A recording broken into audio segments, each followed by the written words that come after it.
Friends, welcome to our channel. Latest updates కోసం friends ఛానల్ని subscribe చేసుకోండి ఫ్రెండ్స్. అండ్ పక్కనే ఉన్న బెల్ ఐకాన్ని క్లిక్ చేసి ఆల్ ఆప్షన్ని సెలెక్ట్ చేసేయండి. ఇక ఇంట్లోకి అడుగుపెట్టిన శ్రీకర్ ఇక వెంటనే పల్లవి చేత అవని కాళ్ళు పట్టుకొని అవనికి క్షమాపణ చెప్పి మరి అవని ఏ తప్పు చేయలేదు అని పల్లవి నోటి నుంచే చెప్పించి ఇంట్లో ఉన్న వాళ్ళందరికీ కూడా నిజం తెలిసేటట్టయితే చేశాడు. ఇక మన శ్రీకర్ ప్లాన్ సక్సెస్ అయిందనే చెప్పాలి. మరి ఇంతకీ శ్రీకర్ ఏం ప్లాన్ వేశాడు, ఇక పల్లవికి ముచ్చమటలు ఎలా పట్టించాడు తెలుసుకోవటం కోసం ఫ్రెండ్స్ ఈ వీడియోని ఎక్కడా స్కిప్ చేయకుండా చివరి దాకా చూసేసేయండి. ఇక కావాలని చెప్పేసేసి రాజేంద్ర ప్రసాద్ కారుకి అడ్డుపడతారు కదా. ఇక మన శ్రీకర్ సరే అయితే మొత్తానికి అయితే మన ఇంట్లో ఏదో జరుగుతుంది నాన్న, నువ్వు నన్ను నీ కొడుకువి అని అనుకోవటం లేదు, కానీ అక్కడ అక్షయ్ కమల్ ఇద్దరు కూడా నన్ను రక్త సంబంధికుల్లానే గుర్తిస్తున్నారు. కనీసం నన్ను ఒక గెస్టుగానైనా రానివ్వు నాన్న.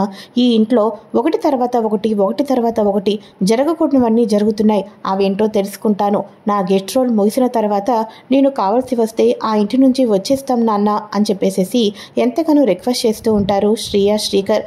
అవని అక్క గురించైనా ఒప్పుకోండి మావయ్య గారు అని చెప్పేసేసి చెప్పంగానే సరే అని ఒప్పుకోవటంతో లగేజ్ అంతా అప్పటికే ప్యాక్ చేసుకున్న శ్రీకర్ తిన్నగా ఇంట్లోకైతే ఎంట్రీ ఇస్తారు. ఒక్కసారిగా పల్లవి అయితే షాక్కి అయితే గురి అవుతుంది. ఇక అమ్మమ్మగారు అయితే మీ నాన్న ఒప్పుకున్నాడు మీరు ఇంట్లోకి రావటానికి, ఇది కళ నిజమా అనిపిస్తుందిరా, ఏమైతే ఏమి మళ్ళీ నా మనవడు నా ఇంటికి వచ్చేశాడు అని ఒక్కసారిగా ఇంట్లో ఉన్న అమ్మమ్మగారు హ్యాపీగా ఫీల్ అయిపోతూ ఉంటే ఒక్కసారిగా పార్వతి ఆ అవని ఏ నిమిషంలో ఇంటి నుంచి వెళ్ళిపోయిందో, ఈ ఇంటికి పట్టుకున్నదంతా కూడా దెబ్బకి వదిలిపోయింది. అందుకోసమే ఎప్పటి నుంచో ఎదురు చూస్తున్న నా కొడుకు ఈరోజు వచ్చాడంటే ఆ శనిగ్రహం వదిలిపోయింది అని చెప్పేసి అంటూ ఉంటే అమ్మ అదేంటమ్మా అవని వదినను గురించి అలా మాట్లాడుతున్నావు అని అనగానే మీ అమ్మ ప్రాణాలు తీయాలనుకున్న దాని గురించి ఇంకే రకంగా మాట్లాడమంటావురా నువ్వు అని చెప్పేసేసి అవన్నీ నీకెందుకులే కానీ వచ్చారు కదా ముందు లోపలికి పదండి అని చెప్పేసి వాళ్ళనైతే లోపలికైతే పంపిస్తుంది. ఇక వెంటనే అమ్మో శ్రీకర్ నిజంగానే ఈ ఇంట్లో అవని అక్క గురించి చాలా గట్టిగానే కోపంలోనే ఉండేటట్టుగానే ప్లాన్ చేసింది ఆ పల్లవి అని అనగానే ఏం చేస్తాం, ఏదో రకంగా ఆ పల్లవి నిజస్వరూపాన్ని బయట పెట్టాలి శ్రీయ మన ఇద్దరం కూడా కలిసి అని మాట్లాడుకుంటూ ముందు వదినకు మనం ఇక్కడ వచ్చామని తెలియాలి అని చెప్పేసి అనుకుంటూ ఉండగా కనక ఒకసారి నాకు నీ ఫోన్ ఇవ్వవా, ఇంపార్టెంట్ కాల్ మాట్లాడిస్తాను అని చెప్పేసి శ్రీకర్కైతే ఫోన్ చేస్తుంది. హలో వదిన నేను మాట్లాడుతున్నాను అని అనగానే వదిన మేము ఇంటికి వచ్చేసాం వదిన, ఇక శ్రియ కూడా నాతోనే ఉంది, నాన్న అతి బలవంతం మీద ఒప్పుకున్నారు అని అనగానే చాలా సంతోషం శ్రీకర్, కానీ మీ రాక కోసం ఎంతకాలమో ఆ ఇంట్లో ఉన్నప్పుడు చూశాను, కానీ నేను ఉన్నప్పుడు ఆ మంచి కార్యక్రమం జరగలేదు, కానీ మొత్తానికి ఇప్పటికైనా ఇంటికి చేరుకున్నారు సంతోషం. కానీ శ్రీకర్ నీ లాయర్ తెలివితేటలతో ఆ పల్లవి నిజస్వరూపం ఎలా నిరూపిస్తావో, కానీ నీ మీద ఏమాత్రం అనుమానం రాకూడదు, తెలిసిందే కదా ఆ పల్లవి ఎంతకైనా తెగిస్తుంది, ఎటువంటి ప్లాన్లైనా వేస్తుంది అని అనగానే అవును వదిన నేను ఈ ఇంటికి వచ్చిన తర్వాత తప్పకుండా నేను ఇంట్లోకి తీసుకొని వస్తాను వదిన, తప్పకుండా తీసుకొని వస్తాను అని అనగానే జాగ్రత్త అని ఫోన్ని అయితే పెట్టేస్తుంది. ఇక వెంటనే ఇక పల్లవి నిజస్వరూపాన్ని బయట పెట్టడం కోసం శ్రీకర్ తన లాయర్ బుర్రనంతటిని కూడా ఉపయోగించడం అయితే జరుగుతుంది. ఇక కూడా అందరూ కూడా కలిసి నైట్ డిన్నర్ టైం అవుతుంటుంటే అందరూ కూడా కలిసి భోజనం దగ్గర అయితే కూర్చుంటారు. భోజనం దగ్గర కూర్చున్న తర్వాత ఇక కమల్ ఆరాధ్యకు నా చిట్టి తల్లి కదా, నువ్వు అన్నం తింటేనే కదా అమ్మ వచ్చేస్తుంది అని చెప్పేసి అనగానే అవును ఆరాధ్య నాకు మీ అమ్మ కనిపించింది అని అనగానే ఒక్కసారిగా ఇంట్లో ఉన్న పల్లవి అయితే ఎక్కడ అవని అక్క మీకు ఎక్కడ కనిపించింది అని చెప్పేసి అనగానే నేను ఆరాధ్యతో మాట్లాడుతున్నాను పల్లవి అని చెప్పేసేసి కావాలని శ్రీయ అయితే పల్లవితో మాట్లాడుకోకుండా అవునా ఎక్కడ చూసావు పిన్ని అని అనగానే ఎక్కడంటే ఇక ఎక్కడ చూశానన్నది తర్వాత మీ అమ్మ కలిసి నాతో ఏం చెప్పింది తెలుసా, ఆరాధ్య కమల్ మాటలు వినాలి, కమల్ చెప్పినట్టు చేయాలి, భోజనం చేయాలి, హోంవర్క్ చేసుకోవాలి, అన్నీ కరెక్ట్ టైంకి చేస్తే ఇక వెంటనే ఇంటికి వచ్చి ఆరాధ్యకు సర్ప్రైజ్ ఇస్తానని చెప్పు అని చెప్పింది. అలాగే అవని అక్క చెప్తాను అని చెప్పాను అని అనగానే అవునా పిన్ని అలాగైతే త్వరగా తినిపించు బాబాయ్, వెళ్ళి నేను హోంవర్క్ కూడా ఫినిష్ చేసేసుకుంటాను, ఇంకా నా యూనిఫామ్ అంతా కూడా రెడీ చేసుకొని ఉదయాన్నే ఎర్లీగా లెగుస్తాను అని చెప్పేసి అనగానే ఇక ఇంట్లో ఉన్న వాళ్ళందరూ హ్యాపీగా నవ్వు నవ్వుకుంటూ ఉంటారు. అబ్బబ్బబ్బా, ముఖాల మీద ఎంత బాగా నవ్వు కనిపిస్తుందో. ఈ నవ్వును దూరం చేద్దాం నేను అనుకుంటే కుటుంబం అంతా కూడా కలిసి చక్కగా పండగ వాతావరణంతో కలిసి భోజనం చేస్తారా? భోజనం మిమ్మల్ని ఎలా బెడిసి కొట్టాలో నాకైతే అర్థం కావటం లేదే అని చెప్పేసి ఇక పల్లవి అయితే అనుకుంటూ ఉంటుంది. ఇక అందరూ కూడా డిన్నర్ చేసేసిన తర్వాత ఇక శ్రీకర్ వచ్చేసేసి పల్లవి రూమ్లో తెలియకోకుండా తన ఫ్లవర్ వాజ్లో సీసీ కెమెరాను అయితే రికార్డ్ అయితే పెట్టించేసేసి సైలెంట్గా అక్కడి నుంచి అయితే వెళ్ళిపోతాడు. ఆ తర్వాత ఇక ఎర్లీ మార్నింగే పల్లవి లేచి ఇక పల్లవికి ఫోన్ కాల్ అయితే వస్తుంది. ఇక వెంటనే గుడ్ మార్నింగ్ బేబీ అని అనగానే బ్యాడ్ మార్నింగ్ డాడీ అని అనగానే అదేంటమ్మా గుడ్ మార్నింగ్ అని అవని వెళ్ళిపోయిన తర్వాత హ్యాపీగా ఉంటామనుకుంటే అవని వెళ్ళిపోయిన తర్వాత కూడా బ్యాడ్ మార్నింగ్ అని చెప్తున్నావు, ఏం జరిగింది అని ఇక తన తండ్రి చక్రధర్ అడగంగానే ఏం జరిగిందా, తిరిగి అసలు ఈ ఇంట్లోకి మావయ్య శ్రీయాని శ్రీకర్ని ఇంటికి తీసుకుని రావటానికి కలలో కూడా ఒప్పుకోరు అనుకున్నాను. కానీ ఆయనకు మరి ఏం జరిగిందో ఏమో నాకైతే తెలీదు. శ్రీకర్ని ఇంటికి రావటం కోసం మావయ్య గారు ఒప్పుకున్నారు. వాళ్ళిద్దరూ ఇంట్లో కూడా వచ్చేశారు. ఏదో చాలా రకాలుగా ప్లాన్ చేసి అత్తయ్య ప్రాణాలు తీయాలి అనుకున్నట్టుగా అవని అక్కను చిత్రీకరించాను కాబట్టి అవని అక్కను అత్తయ్య ఇంటి నుంచి గెంటేసింది.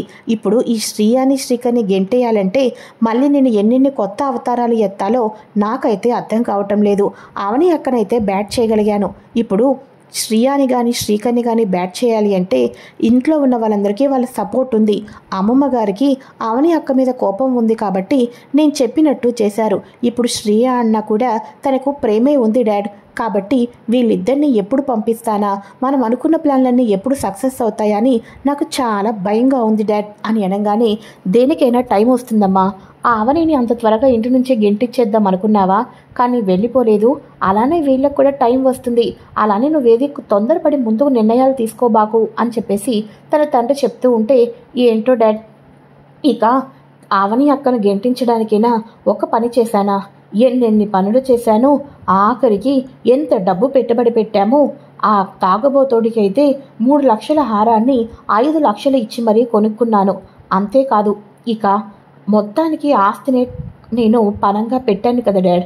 యాక్చువల్గా అవని అక్క ఆస్తులందరికీ సమానంగా రాయాలంటే అవని అక్కని ఇంటి నుంచి వెళ్ళిపోవడం మూలనే కదా ఆస్తుల మీద ఇంట్రెస్ట్ లేకుండా అక్షయ్ బావగారి పేరు మీద వచ్చేటట్టు చేశాను. కానీ ఇప్పుడు నిజం చెప్పాలంటే ఆస్తి అంతా కూడా అక్షయ్ బావగారి పేరు మీదే ఉంది. ఇవన్నీ చేస్తే తప్ప ఆ అవని ఇంటి నుంచి వెళ్ళలేదు.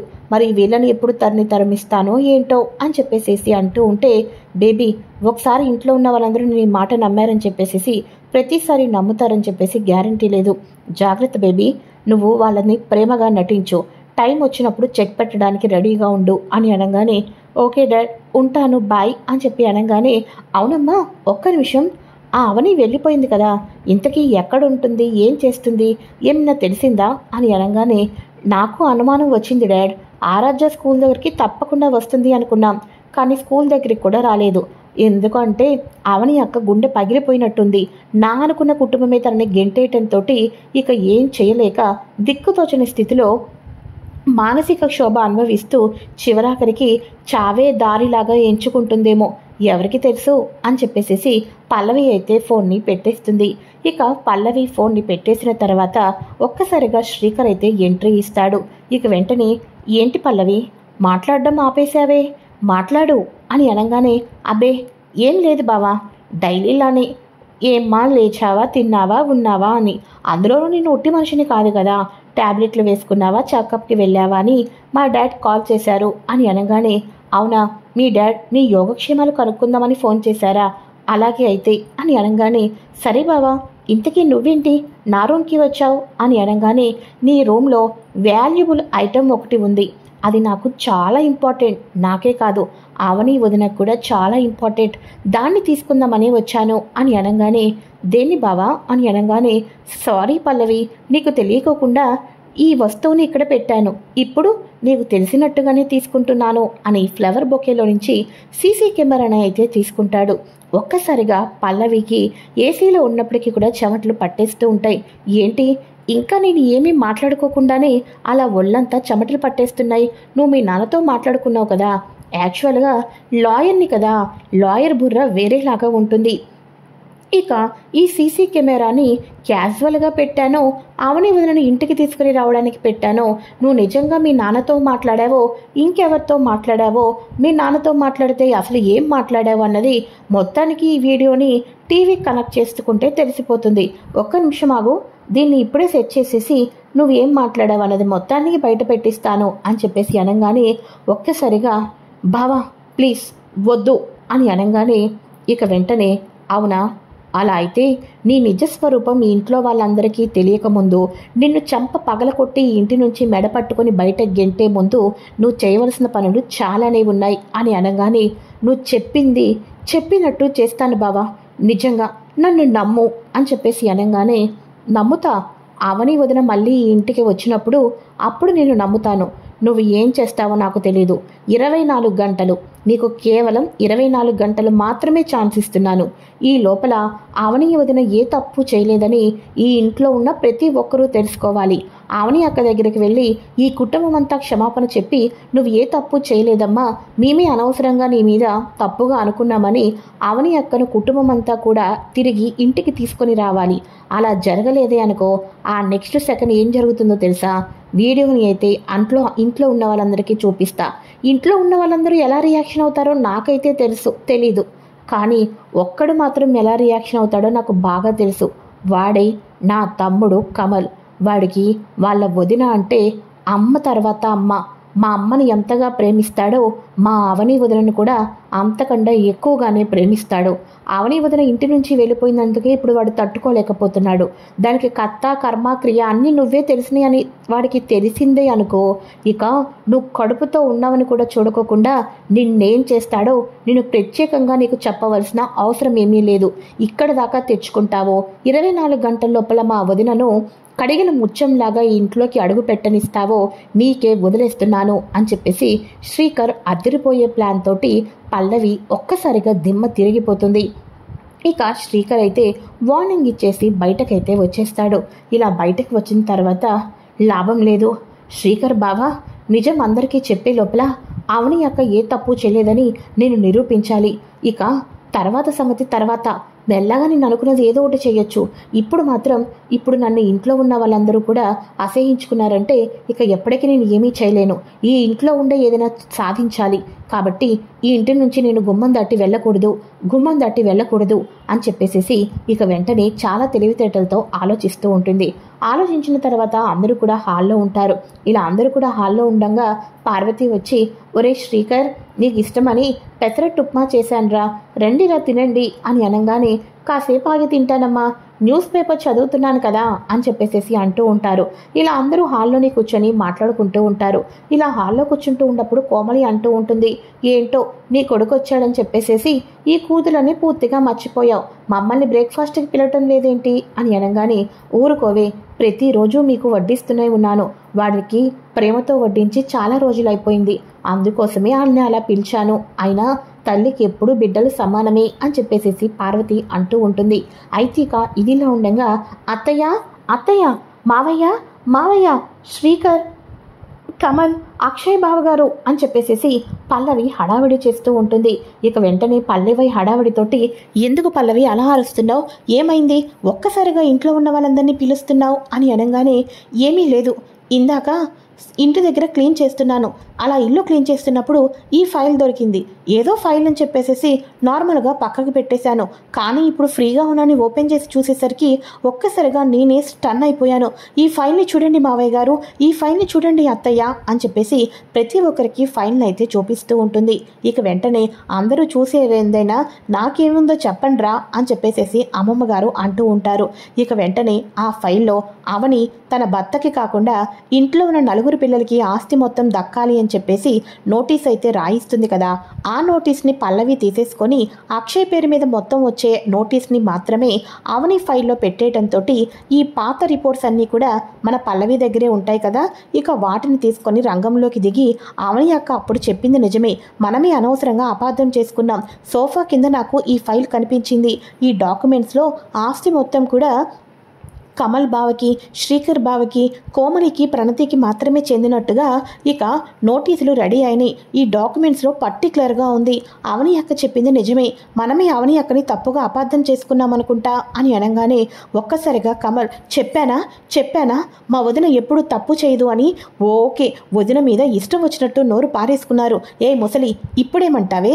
వదినకి అనాథ అని, వదినకు ఆస్తుల మీద అంతస్తుల మీద వ్యామోహం ఎక్కువని మాట్లాడావు. ఇప్పుడు ఈ డాక్యుమెంట్ను చూసిన తర్వాత ఇప్పుడు మాట్లాడు, నీ సంగతి చెప్తాను అని చెప్పేసి అనగానే ఉరిమురిమి మంగళం మీద పడినట్టుగా వీడేంటి అస్తమానం నా మీద పడుతున్నాడు అని చెప్పేసి అమ్మమ్మ అయితే అనుకుంటూ ఉంటుంది. ఇక వెంటనే అక్షయ్ చాలా బాధపడిపోతూ ఉంటాడు. నిజంగానే అవనికి ఆస్తుల మీద వ్యామోహం లేదు అని చెప్పేసి అనుకుంటూ ఉంటే అవని మీద అందరికీ కూడా కొంచెంలో ఇక మంచి భావం వచ్చేటట్టుగా అయితే ఈ టైంలో అవని ఇక పల్లవి అయితే ప్లాన్ చేసి అందరినీ కూడా ఆలోచించేటట్టయితే చేస్తుంది. ఆస్తి రాయించుకోలేదులే, కానీ పార్వతి ప్రాణాలు తీయాలనుకుంది కదా, దాన్ని ఎలా మర్చిపోతాం అని చెప్పేసి అమ్మమ్మగారు అయితే అంటూ ఉంటారు. ఈ అమ్మమ్మ ఒకటి ప్రతిసారి నా ప్లాన్కి అడ్డుపడుతుంది. ఇంకా నెక్స్ట్ ప్లాన్ వేస్తాను, నెక్స్ట్ ప్లాన్తో దెబ్బకి అందరూ కూడా తిరిగి అవని అక్కని ఇంటికి వచ్చేటట్టు చేస్తాను అని చెప్పేసి ఇక మన పల్లవి అయితే అనుకుంటూ ఉంటుంది. ఇలా పల్లవి అనుకుంటూ ఉన్న తర్వాత ఇక అక్షయ్ అలానే కమల్ ఇద్దరు కూడా ఆఫీస్కి బయలుదేరుతూ ఉంటారు కదా.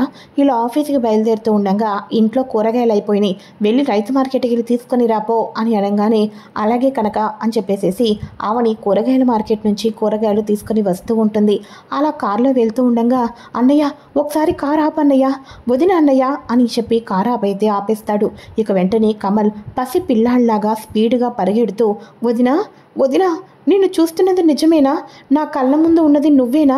ఇదంతా కళ నిజమో నాకైతే అర్థం కావటం లేదు. మళ్ళీ నాకు మా అమ్మ కంట కనిపించింది. నేను ఎంత అదృష్టవంతుని వదిన, నువ్వు నాకు కనిపించావి అంటే నాకు చాలా సంతోషంగా ఉంది వదిన. నిన్ను ఎప్పుడెప్పుడు చూస్తానా అని అనుకున్నాను, కానీ నువ్వు నాకు కనిపించేశావు అని చెప్పేసి కమల్ అమ్మని చూసి హ్యాపీగా ఫీల్ అయిపోతూ ఉంటే ఊరుకో కన్నయ్య, నువ్వు కన్నీళ్ళు పెట్టుకోవద్దు అని చెప్పేసి కమల్ కన్నీళ్లు తుడుస్తూ ఉంటుంది. ఎలా ఉండేదానివి ఎలా అయిపోయావు వదిన, నీ సంగతి, నీ మంచితనం అందరూ కూడా తెలుసుకోవాలి వదిన, తెలుసుకుంటారు అని చెప్పేసి ఇక కమల్ అంటూ ఉండగా అప్పుడు అక్షయ్ కారు అయితే దిగుతాడు. కారు దిగిన అక్షయ్ అలా నడుచుకుంటూ వస్తూ ఉంటే నేను అత్తయ్య గారి ప్రాణాలు తీశాను అంటే మీరు నిజంగానే నమ్ముతున్నారా అండి అని అనగానే ఒక్కసారిగా అక్షయ్ మౌనంగానే ఉండిపోతాడు. ఇక వెంటనే పల్లవి మన అవని చెప్పండి నిజం చెప్పండి అని అనగానే నువ్వు మా అమ్మ ప్రాణాలు తీయడం ఏంటి వదినా, అసలు నువ్వు ఆస్తి విషయంలో కూడా ఏ తప్పు చేయలేదు. ఆ డాక్యుమెంట్స్ ఇంట్లో దొరికినాయి తెలుసా? ఇక అమ్మ కూడా ఆశ్చర్యపోయింది. నువ్వు అక్షయ్ అన్నయ్య పేరు మీద కాకుండా మా మిగతా నలుగురు పేరు మీద ఆస్తి రాయించిన డాక్యుమెంట్స్ కనిపించుకోకుండా పోయినాయి కదా, ఇవి సోఫా అడుగున కింద దొరికినాయి. ఆ డాక్యుమెంట్స్ చూసి ఇంట్లో ఉన్న వాళ్ళందరూ నిజం తెలుసుకున్నారు. అలానే నువ్వు మా అమ్మ ప్రాణాలు కూడా తీయవు, అసలు నీకు అలాంటి అవసరం కూడా రాదు, ప్రాణం పోస్తావు తప్ప ప్రాణం తీయవని నాకు తెలుసు వదినా అని అంటూ ఉంటే అవును అవని, వాడు చెప్పింది నిజమే అని అనగానే ఇక వెంటనే అమ్మ చెప్పింది అని నేను కూడా నమ్మాను. ఆ టైంలో ఏం చేయాలో నాకు అర్థం కాలేదు, కానీ నేను ఇప్పుడు నమ్ముతున్నాను నువ్వు తప్పు చేసి ఉండవు.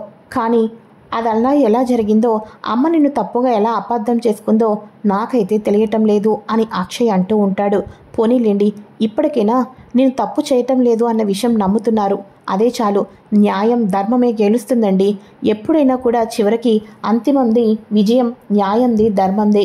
ఇక ఆస్తి విషయంలో నేను తప్పు చేయలేదు, అలానే అత్తయ్య గారి ప్రాణాల విషయంలో కూడా నేను తప్పు చేయలేదన్న విషయం మెల్లగా బయటపడుతుంది అని అనగానే ఇక వెంటనే ఎక్కడుంటున్నావు అవని, ఎలా ఉన్నావు అని అనగానే భార్య వెళ్ళిపోతుంటే పట్టించుకొని మీలాంటి వాళ్ళకు భార్య ఎక్కడ ఉంటే ఏమైంది, ఎలా ఉంటే మీకేముందులేండి, వెళ్ళి మీ అమ్మగారిని కుటుంబాన్ని చక్కగా చూసుకోండి. భార్య ఏమైనా పర్వాలేదు కదా, తాళి కట్టేటప్పుడు ఇక మొత్తానికి మనసా వాచా కర్మన అని పూర్తిగా కష్టాల్లోనూ సుఖాల్లోనూ పాలు పంచుకుంటామని కడతారు. కానీ కష్టాలు వచ్చినప్పుడు మీరు కూడా అందరిలోనే భార్యని వదిలేస్తారని నేను కనగలలేదండి, కనలేదు అని అనగానే ఇక వెంటనే అన్నయ్య నమ్మితే ఏంటి, నమ్మకపోతే ఏంటొద్దునా, నువ్వు ఏ తప్పు చేయవని గట్టిగా చెప్తాను, బల్ల కుద్ది మరీ చెప్తాను, ఎక్కడైనా చెప్తాను అని చెప్పేసి కమల్ అంటూ ఉంటే జాగ్రత్త కన్నయ్య, నువ్వు ఉన్నావన్న ఒకే ఒక హోప్తోనే నేను ఆరాధ్య గురించి ఎక్కువగా ఆలోచించటం లేదు. నేను ఉన్నట్టుగానే నువ్వు నా కూతుర్ని చూసుకుంటావు. జాగ్రత్తగా వెళ్ళండి కన్నయ్య అని అనగానే, వదినా నువ్వు వెళ్ళిపోకు వదినా, మాతో పాటు వచ్చే వదినా, ఇంట్లో ఉన్న వాళ్ళందరికీ ఏదో రకంగా నేను చెప్తాను వదినా, వచ్చేయండి వదినా అని అనగానే, చెప్పాను కదా కన్నయ్య, మళ్ళీ మీ వదిన ఆ ఇంట్లో ఏ తప్పు చేయని అవనీగానే తిరిగి అడుగు పెడుతుంది. అప్పటిదాకా నా పరిస్థితి ఇలానే ఉంటుంది. మీరు వెళ్ళండి. నీ వదిన నీకు తప్పు చేయలేదు అన్న నమ్మకం నీకు బలంగా ఉంది కాబట్టి నేను మళ్ళీ ఆ ఇంట్లో అడుగు పెడతానన్నది కూడా నీకు అంతే బలంగా ఉండాలి. కష్టాలు ఎక్కువ రోజులు ఉండవు, కాకపోతే అవి నిరూపించుకోవటానికి మాత్రమే టైం పడుతుంది. వెళ్ళు కన్నయ్య, అక్కడ ఆరాధ్య మళ్ళీ నీ కోసం వెతుకుతూ ఉంటుంది. ఒక పక్క అమ్మ లేదు, మళ్ళీ బాబాయ్ కూడా లేకపోతే బాధపడుతుంది అని అనగానే, అలాగే వదిన, అలాగే అని చెప్పేసేసి ఇక వెంటనే ఇంటికైతే వెళ్ళిపోతారు. ఇంటికి వెళ్ళిపోయిన తర్వాత ఇక కావాలని చెప్పేసేసి శారీని పల్లవి పైనుంచి కిటికీలో నుంచి కింద అయితే పడేస్తుంది.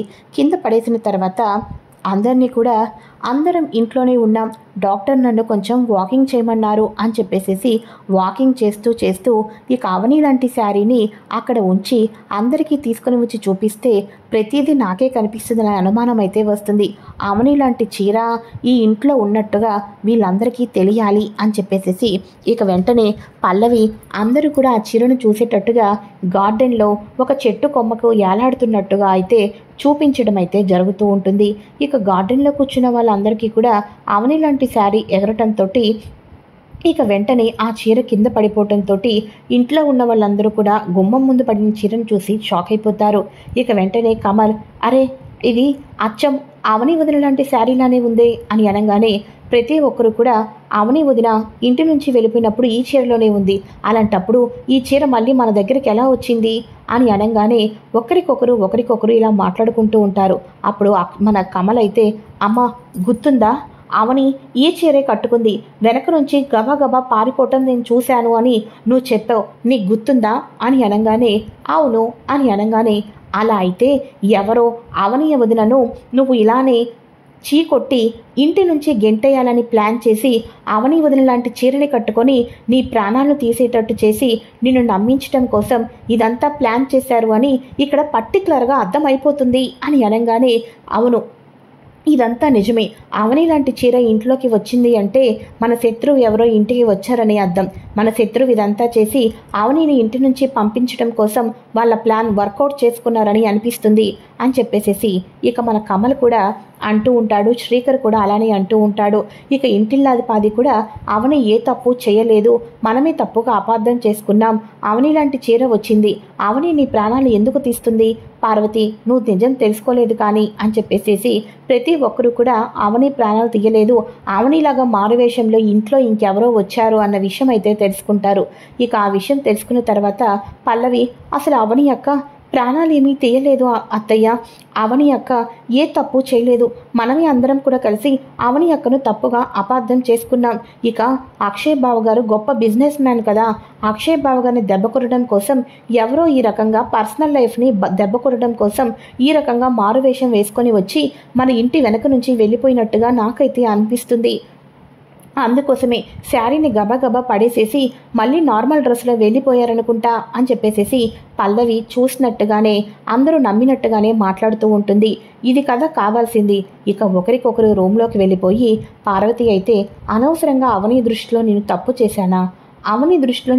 చేశానా అని చెప్పేసేసి ఇక ప్రతి ఒక్కరు కూడా అనుకుంటూనే ఉంటారు. ఈ లోపల మన శ్రీకర్ వెళ్ళి, ఇక తప్పు చేసినవన్నిటినీ కూడా బాగానే రెక్టిఫై చేసుకున్నావు, కానీ ఇప్పుడు నువ్వు చేయవలసింది ఇంకొకటి ఉంది అని అనగానే, ఏంటది బావా అని అంటూ ఉంటే, చెప్తానురా అని పల్లవిని తీసుకొని శ్రీకర్ అయితే కనక ఇంటికి బయలుదేరుతారు. వెళ్ళిన తర్వాత ఒక్కసారిగా పల్లవిని తీసుకుని వచ్చి వదిన కాళ్ళ మీద పడి క్షమాపణ చెప్పు అని అనగానే ఇక వెంటనే, సారీ అవని, నన్ను క్షమించు అవని అక్క, నేను తెలిసి తెలియక ఈ తప్పులన్నీ చేశాను, నన్ను క్షమించు అవని అక్క, నువ్వు ఇంటికి రావటం కోసం ఇప్పుడు నేను నానా తంటాలు పడుతున్నాను, ఇక నిన్ను ఆ ఇంటికి తీసుకుని వెళ్తారు, నన్ను క్షమించు అని చెప్పేసేసి కాళ్ళ మీద పడి క్షమాపణ అయితే చెప్తూ ఉంటుంది. ఇది కదా నాకు కావాల్సింది అని శ్రీకర్ అయితే ఇక ప్లాన్ సక్సెస్ అయిందని హ్యాపీగా ఉంటాడు. ఆ తర్వాత ఇంటిల్లాదిపాది అవని ఎక్కడ ఉన్నా తీసుకుని రావాల్సిందిగా రాజేంద్ర ప్రసాద్, పార్వతి, ఇంట్లో ఉన్న వాళ్ళందరూ నిర్ణయం అయితే తీసుకుంటారు. నిర్ణయం తీసుకున్న తర్వాత అప్పుడు వర్కర్ శ్రీను వచ్చేసేసి, అమ్మగారు మా ఇంట్లోనే ఉన్నారు, ఈ కడుపుకి ఎన్నోసార్లు నాకు అన్నం పెట్టారు, ఆఖరిలో నాకు ఓదార్చారు, కష్టకాలంలో నాకు డబ్బు ఇచ్చి సహాయం చేశారు. అటువంటి అమ్మగారు దొంగలు తన మెడలో ఉన్న మంగళ్యం తీసుకొని పరుగు పరుగున వెళ్ళిపోతూ ఉంటే వాళ్ళ వెనకాతల పడి నడి రోడ్డు మీద కుప్పకూలిపోయి ఏడుస్తూ నాకు కనిపించారు. అలాంటి అమ్మగారికి నా ఇంట్లో ఆశ్రమం కల్పించాను అని చెప్పేసి చెప్పంగానే అందరూ కూడా కలిసి అవని ఇంటి దగ్గరకైతే, ఇక కనక ఇంటి దగ్గరకైతే బయలుదేరుతారు. ఇక వెంటనే, అత్తయ్య వచ్చారా? యాక్చువల్గా అవని యొక్క అడ్రస్ తెలుసుకుందామని మేము అనుకున్నాం, ఇప్పుడే మీకు ఫోన్ చేశాం అని చెప్పేసి శ్రీయ, శ్రీకర్ వాళ్ళు కూడా అక్కడే కనిపించి, ఇప్పుడే మీకు ఫోన్ చేద్దాం అనుకున్నాం, అవని వదిన అడ్రస్ తెలిసింది మాకు కూడా అని అందరూ అనుకుంటూ ఉంటారు. ఇక అమ్మ, ఇక ఇవి చేతులు అనుకుంటావో కాళ్ళు అనుకుంటావో నీ ఇష్టం, ఇక నిన్ను తప్పుగా అపార్థం చేసుకున్నావు, నువ్వు తిరిగి మళ్ళీ ఆ ఇంట్లో అడుగు పెట్టాలి అని ప్రతి ఒక్కరు కూడా అవనికి క్షమాపణ చెప్పి పశ్చాత్తాపంతో ఆఖరికి పార్వతి కూడా క్షమాపణ చెప్పి అవనిని అందరూ కూడా కలిసి తిరిగి ఇంటికైతే తీసుకొని వెళ్తారు. శ్రీకర్ ప్లాన్ సక్సెస్ అవుతుంది. అప్పుడు రాజేంద్ర ప్రసాద్కి అనుమానం వస్తుంది. శ్రీకర్ అవనిని ఇంటికి తీసుకొని వస్తాను అని అన్నారు. ఎప్పుడు కూడా అవని మీద ఏదో రకంగా నెగిటివ్ మాట్లాడే పల్లవి ఫస్ట్ టైం ఉదయం నుంచి ఈ రోజంతా కూడా అవని యొక్క మంచిది అని ఎన్నిసార్లు చెప్పిందో లెక్కలేదు. అసలు దీని అంతటికీ కూడా కారణం ఈ పల్లవినేనా? అందుకోసమేనా శ్రీకర్, శ్రియతో కలిపి పల్లవి కూడా ఇక్కడ ఉంది అని చెప్పేసి, ఎంతైనా చక్రధర్ కూతురు కదా, అలాంటప్పుడు చక్రధర్ బుద్ధులు కూడా ఉంటాయి కదా, ఇవన్నీ కూడా ఈ పల్లవి చక్రధర్తో చేస్తుందని తెలిస్తే మాత్రం ఊరుకునేదే లేదు. వీళ్ళు నాకు నిజం చెప్పినా చెప్పకపోయినా నేను ఒక కంట కనిపెట్టాలి అని రాజేంద్ర ప్రసాద్కి పల్లవి మీద అనుమానం వస్తుంది. ఇక మన అవనిని అయితే ఇంటికైతే చక్కగా తీసుకొని వెళ్తారు. ఆ తర్వాత చక్రధర్కి తన ఊర్లో ఉన్న ఒక చిన్న పొలానికి ఇక అక్కడ ఎయిర్పోర్ట్ రావడంతో లక్షల్లో కోట్లలో పలుకుతుందని తెలుస్తుంది. ఆ కోట్లలో పలుకుతుందంతా కూడా మన అవని వాళ్ళది మీనాక్షి ఆస్తి. ఒకప్పుడు అది చాలా తక్కువ రేటు, కానీ ఇప్పుడు అక్కడ ఎయిర్పోర్ట్ రావడంతో ఎక్కువ రేటు. ఇక భరత్ బంధించేస్తాడు కదా, బంధించేసిన భరత్ ద్వారా మీనాక్షి ద్వారా సంతకాలు అయితే పెట్టించుకుంటాడు తన పేరు మీదకి పూర్తిగా వచ్చేసేటట్టు. ఇక కూతురు సంతకం కావాలి, మనకు ఒక కూతురు కూడా ఉంది కదా, ఆ కూతురు సంతకం కూడా పెట్టించేస్తే ఇక వీళ్ళిద్దరినీ లేపేవచ్చురా అని ఇక మన చక్రధర్ అనుకుని కూతురు అడ్రస్ ఎక్కడా, కూతురు ఎక్కడా అని చెప్పేసి నిలదీస్తూ ఉంటాడు. మరి ఆ కూతురు ఎవరో కాదు అవనినే అని మన చక్రధర్ తెలుసుకోబోతున్నాడా లేదా తెలుసుకోవాలి అనుకుంటే ఛానల్ని సబ్స్క్రైబ్ చేసుకొని పక్కనే ఉన్న బెల్ ఐకాన్ని క్లిక్ చేసి ఆల్ ఆప్షన్ని సెలెక్ట్ చేసేయండి friends. Thanks for watching. Bye. Hi friends, welcome to our channel. Latest updates కోసం